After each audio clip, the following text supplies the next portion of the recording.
Hello, welcome back to my channel and a very special welcome if you're new here. My name is Jen. I'm a certified weight loss and nutrition coach, and today we're talking about fat melting in the abdominal area secrets, belly area that actually work. So if you're excited, give this video a big thumbs up. Subscribe if you're not, because I upload new videos every Tuesday and Thursday. Check out the description box down below where I will link nutrition coaching. I do offer personalized to you macros and calories. Highly recommend. This is how I've lost almost 140 pounds. And I have one-on-one coaching for accountability. And if you would like to chat with me directly, links and discounts to my favorite healthy things are also down in that description box. So let's talk about abdominal fat melting secrets that actually work.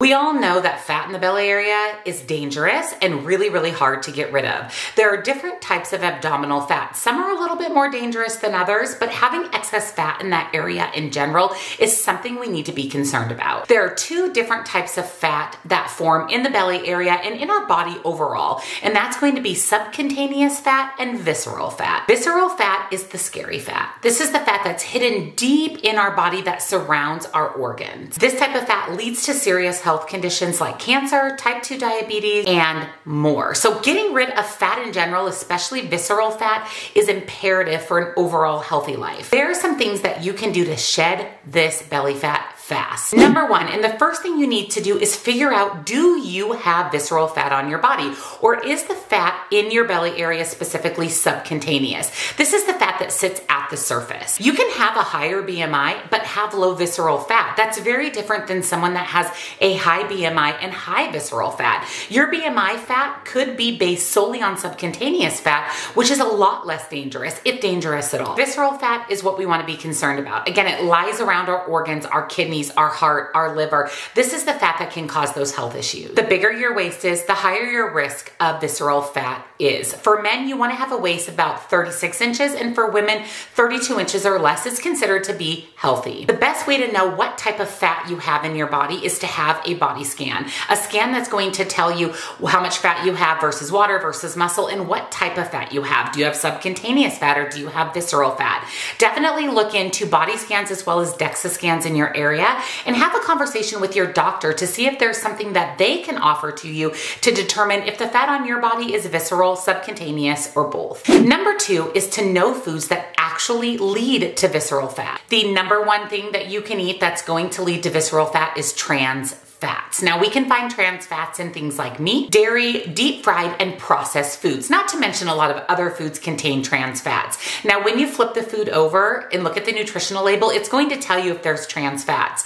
It's actually recommended that we avoid trans fat altogether. Zero. If we do consume it, it's very, very, very small amounts. And again, this is the leading cause of visceral fat. Number three is you gotta keep moving, and you've gotta do a variety of different movements. The best thing you can do to move your body is do an exercise that you can still talk while doing. So for example, maybe that's taking a walk. If you are more of an athlete or in better shape, maybe you could take a jog. You want to make sure that whatever exercise you're doing, you're still able to carry on a conversation. You want to do this about 3 days a week for about 30 minutes. Take a digestive walk. This is after lunch or dinner. 15 to 30 minutes is going to just help your body digest the meal you've just consumed. Not to mention you're getting out and moving your body. Also some strength training, whether it's lighter weights, higher reps, or heavier weights, lower reps. This is going to help build and maintain lean muscle, which is essential for a healthy life. Number four, learn how to eat a little bit smarter. Track your food and look at everything you're consuming between morning and when you go to bed. Make sure that the majority of the foods in this food log are water-rich, fiber-rich, protein-packed foods. You want to make sure they have both macronutrients, which are carbs, fats, and protein, and micronutrients,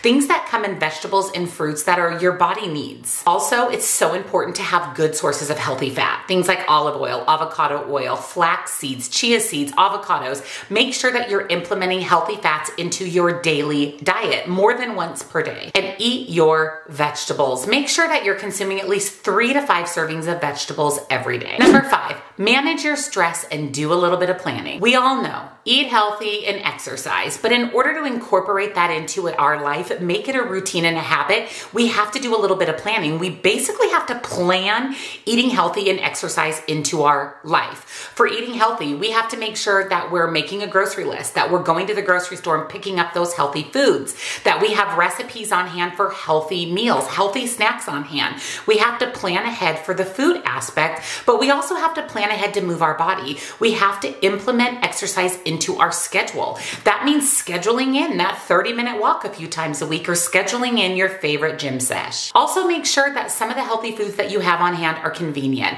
I always say if you're gonna buy a cantaloupe and let it rot on your counter, you might as well spend a little bit of extra money and buy that cantaloupe already pre-cut. Pre-cut fruits and vegetables are a great way to get in fruits and vegetables that you'll actually eat because they're prepped and ready for you. So it makes it worth spending just a little bit of extra money to have the convenience of those being ready to go. I always purchase the pre-cooked shredded chicken from Sprouts. It's a staple for me. It's ready to go. I can have it as a snack, a quick and easy meal. I don't have to worry about defrosting and cooking chicken. So it's well worth the little bit of extra money. And manage your stress. We can't control all the stress in our lives. That's just not a reality for us. Obviously, there are some stressing factors that we can control, but some great ways to alleviate some of the stress we can't control is, again, moving your body, meditation, yoga, having a gratitude journal, waking up at the same time every day and spending some time with yourself, just focusing and getting ready for a happy, healthy day. So those are 5 abdominal fat melting secrets that actually work. By implementing these 5 things into your life, not only are you going to shed weight, but you're going to shed that stubborn belly fat and make sure that the fat that we do have, because we all need to have fat on our body, we're all gonna have fat on our body. And women have more fat than men generally, which is absolutely normal, but we wanna get rid of that visceral fat, that unhealthy fat. And by following these 5 tips and tricks, that's going to help you get there. So if you enjoyed today's video, and of course, if you found it helpful, give it a big, huge thumbs up. Let me know which one of these tips you're going to implement into your belly fat burning life. And of course, make sure you're subscribed and your bell's on because I upload new videos every Tuesday and Thursday. I will link nutrition coaching and all of my favorite healthy things down in the description box for you. Thank you so much for watching, and I'll see you in the next one.